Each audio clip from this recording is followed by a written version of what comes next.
ஒப்புடனே வாழ்கவே பள்ளினாலும் ஒப்புடனே வாழ்கவே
குறிஞ்சி கொட்டவனின் புறப்படியே நீர் வாழ்க குலம் வாழ்க குற்றம் வாழ்க உண்மை பற்றி உன்னிடத்திலே ஒரு சில உரங்களை கேட்கலாம் நினைக்கிறீ கேட்கலாமா?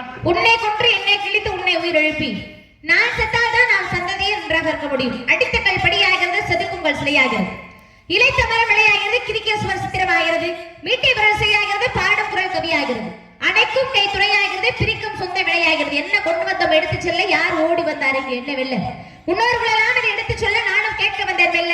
அன்னை மடியில் பிறந்தேன், தந்தை மடியில் வளர்ந்தேன், ஆசார் படியில் பயின்றேன். இன்று இந்த திருச்சபையில் அமர்ந்திருக்கும் அறிவில் சிறந்த பெரியோர்கள், ஆற்றல் மிக்க இளைஞர்கள், எம்மை ஈன்றெடுத்த தாய்மார்கள் முன்னிலையில் நின்று கொண்டிருக்கிறேன். தொடுத்து பாருங்கள் உங்கள் கேள்வி கடையை. மன்மதன் சிவன் மீது தொடுத்த அம்பு போல், ராமன் ராமரத்து மீது தொடுத்த அம்பு போல், முருகன் மாமரத்து மீது தொடுத்த அம்பு போல் தொடுத்து பாருங்கள் உங்கள் கேள்வி கடையை. எனது பதில் மன்மதனின் ஐங்கனை மலர் போல் அலங்கரிக்க காத்துக் கொண்டிருக்கிறது. கேள்வி சுவாமி. இனிது இனிது ஏகாந்தம் இனிது அதலினும் இனிது ஆதியை தொழுதல் அதலினும் இனிது அறிவினர் சேர்ந்தல் அதலினும் இனிது அறிவுள்ளோரை கனவிலும் நனவிலும் காண்பதுதானே.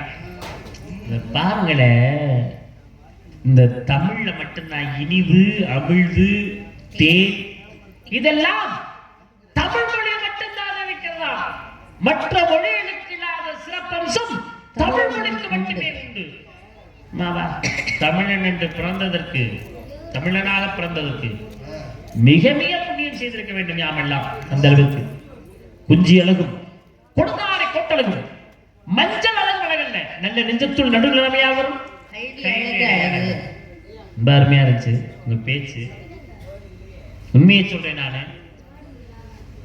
தெளிவான ஒரு பேச்சுக்களை மக்கள் மத்தியிலே தாங்கள் கொடுப்பதற்கு மிகப்பெரிய ஒரு சிறப்பான அம்சத்திலே தாங்கள் பிறந்திருக்க வேண்டும். உங்க ஜாதக முறைப்படி பார்க்கிறப்போ அந்த அளவுக்கு உங்களுடைய சிறப்பான பேச்சுக்கள் இருந்தது. ஏன் நான் சொல்றேன், ஏன் நான் யோசிக்கிறேன்னா அதுக்கு ஒரு காரணம் இருக்கும், யோசனைக்கும் ஒரு காரணம் இருக்கும். ஏன்னா ஒரு சிலர்கிட்ட பேசினாங்கன்னா உங்கள்கிட்ட ஏன்டா பேசுனா, இதோட பேசாம போயிட்டா பரவாயில்ல அப்படின்னு தான் தோணும்.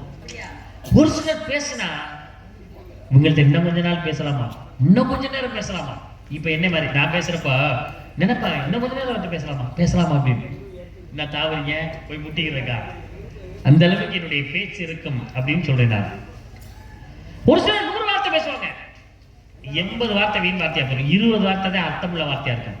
ஆனா இங்க வள்ளி நாயகம் வந்திருக்காங்களே, ஒரு 50 வார்த்தையாவது பேசியிருப்பாங்க, மக்கள் எல்லாம் கேட்டிருக்காங்க. உண்மையாவே 50 வார்த்தைக்குள்ளையும் ஒரு அர்த்தங்கள், ஒரு கதைகள் அமைந்திருந்ததை நான் கவனித்தேன். கொஞ்ச நேரம் நீங்க பேசுனதை நான் கவனிக்கல, கோச்சுக்காதீங்க, சொல்றது பண்ணுறாங்க. ஏன் நான் சொல்றேன் அப்படின்னா, அவங்க கொஞ்ச நேரம் நம்ம துரைசாமி நான் பேசிட்டு இருந்தேன், நம்மளுக்கு முடியல விஷயத்தை சொல்லிக்கிட்டு இருந்தேன்னு வச்சுக்கலேன், அதை பற்றி விசாரிச்சுதான் நீங்க பேசுனதை நான் கவனிக்க மாட்டேன்.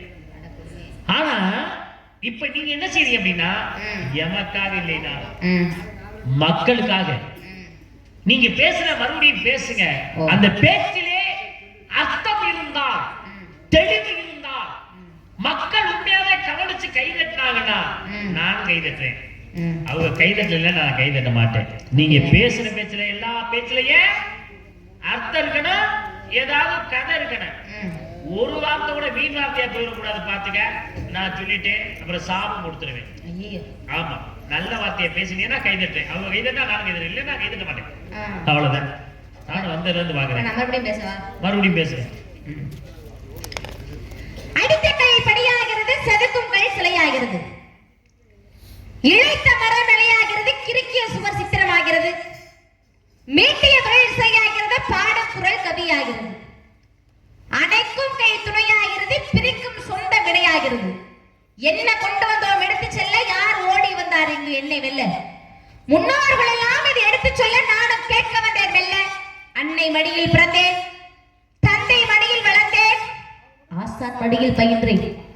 இன்று இந்த திருச்சபையில் அமர்ந்திருக்கும் அறிவில் சிறந்த பெரியோர்கள், ஆற்றல் மிக்க இளைஞர்கள், எம்மை ஈன்றெடுத்த தாய்மார்கள் முன்னிலையில் நின்று கொண்டிருக்கிறேன். பொறுத்து பாருங்கள் உங்கள் கேள்வி கணக்கை.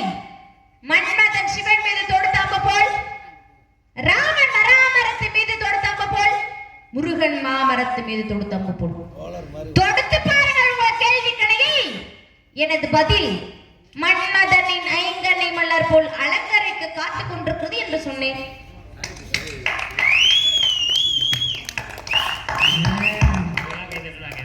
ரசிக்கிறாங்க. அதுல பாருங்க, அந்த 2 பேரும் கவனிக்க முடியாம போன காரணம் தான் அவர் ஒருத்தர் தாங்க. இங்கிட்டு இருந்து இங்கிட்டு பரவாயில்றாரு, அங்கிட்டு அவங்களுக்கு பாவமா இருக்கு. இதை இங்கிட்டு உருட்டுறதா அங்கிட்டு உருட்டுறதானே தெரியாம அவங்க அதை கவனிக்க முடியாம போச்சு. அதனால இப்ப கை தட்டல, அவங்க கை தட்டு நான் கவனிச்சேன். நீ எதையோ ஒட்டிக்கவா அப்படின்னு சொல்லி, அதனால என்னுடைய கை தட்டல இருந்து பாருங்களேன். நல்லா ரசிக்கிறாங்க. நேரத்தில் அவ்வளவு பேர் இருந்து பார்க்கறது சந்தோஷமா இருக்கு. பெரிய விஷயங்க அதெல்லாம். மகிழ்ச்சியா இருக்கு. ஏன்னா நம்ம ஒரு புதுசா ஒரு ஏரியாவுக்கு போறோம், எப்படி இருக்கோம் நினைச்சோம். நல்ல ரசிகர்கள், ரொம்ப மகிழ்ச்சி. அந்த அங்கிருந்து உட்காந்துருக்காங்க, ரொம்ப சந்தோஷம். இதுல பாருங்க, இங்கிட்டு உட்காந்துருக்கவெல்லாம் என்ன நினைக்கிறாங்கன்னா, இந்த வள்ளி பொண்ணு நல்லா பாடுனாங்க, நல்லா நல்லா ஆடுனாங்க, நல்ல குரல் வளம் எல்லாமே நல்லா இருக்கு, சிறு வயதா இருக்காங்க, எல்லாம் நல்லா இருக்கு. என்ன இந்த பெருமாள் ராஜுங்கிற மாபெரும் மலை நாரதரா போட்டிருக்காங்க. இவர்கிட்ட போய் இந்த சின்ன பிள்ளை பேசி ஜெயிச்சிருமா, இல்ல கவனம் கீழே ஓட்டு இதோட ஓடிருமா? அப்படி சொல்லுங்க. இவ்வளவு நேரம் நல்ல பேர் வாங்கியிருக்கு. என்ன இதுக்கு மேல நின்று பேசுமா, இல்ல தாக்கு பிடிக்க முடியாம ஓடிருமா கவனம் கீழே ஓட்டு அப்படின்னு அங்கிட்டு உள்ளவங்களாம் அவங்க மனசுல ஓடிக்கிட்டு இருக்கு. இங்கிட்டு இருக்கவங்க என்ன நினைக்கிறாங்க, பிள்ளை சின்ன பிள்ளையா இருந்தாலும் விவரமான ஆளா இருக்கு, இந்த நாரதர் பெருமாள் ராஜுங்கிறவரு ஈடு கொடுத்து பேசிடுவாரா, இல்லை இவர் கட்டையை கீழே ஓட்டு ஓடிடுவாரா? நினைப்பு பாருங்க.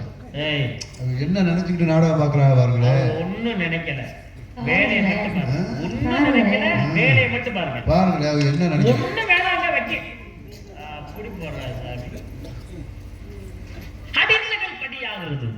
செதுக்குங்கள் சிலையாகிறது. செதுக்கினாத்தே கல்லு சிலை, இல்லைன்னா கிடையாது. இழைத்த மரம் நிலையாகிறது. பேசுறாங்க, இழைத்த மரம் நிலையாகிறது. அதுல இன்னொரு விஷயம் ரொம்ப பிடிச்சிருச்சு, மனசுக்கு போச்சு. அன்னை மடியில் பிறந்தேன், தந்தை மடியில் வளர்ந்தேன்.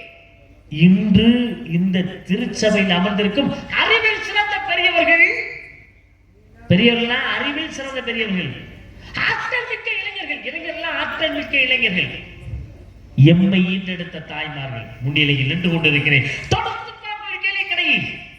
மன்மதன் சிவன் மீது தொடுத்த அம்பு. முருகன் பிறக்கிறாங்க, முருகப்பெருமான் பிறக்கிறார். ராமன் மராமரத்தின் மீது தொடுத்த வாலி சாதாங்க ராமாயணத்துல. அதுக்காக முருகன் மாமரத்தின் மீது தொடுத்த சூரனுடைய அகத்தை எழுதுல. தொடுத்து பார்ப்பவர் கேள்வி கடை.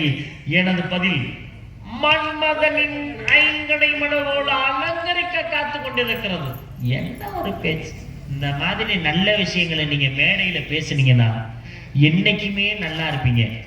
உண்மையாவே ஒரு சில அவசரமான வார்த்தைகளை தவிர்த்து விட்டால் இன்னும் மேலும் நலமாக இருப்பீர்கள். இங்க பாருங்களேன், நம்ம சொல்லக்கூடிய வார்த்தைகள் பிரம்ம முகூர்த்தத்துல நம்ம பொய் பேசணும்னா அந்த பொய்யினால நமக்கு தான் கேடு வரும்.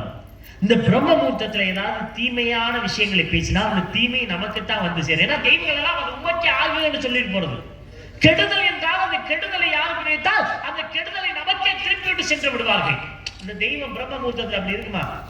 தீமைகளையும் கெடுதலையும் பொய்யையும் தவிர்த்து விட்டா என்னைக்குமே நீங்க நல்லா இருப்பீங்க.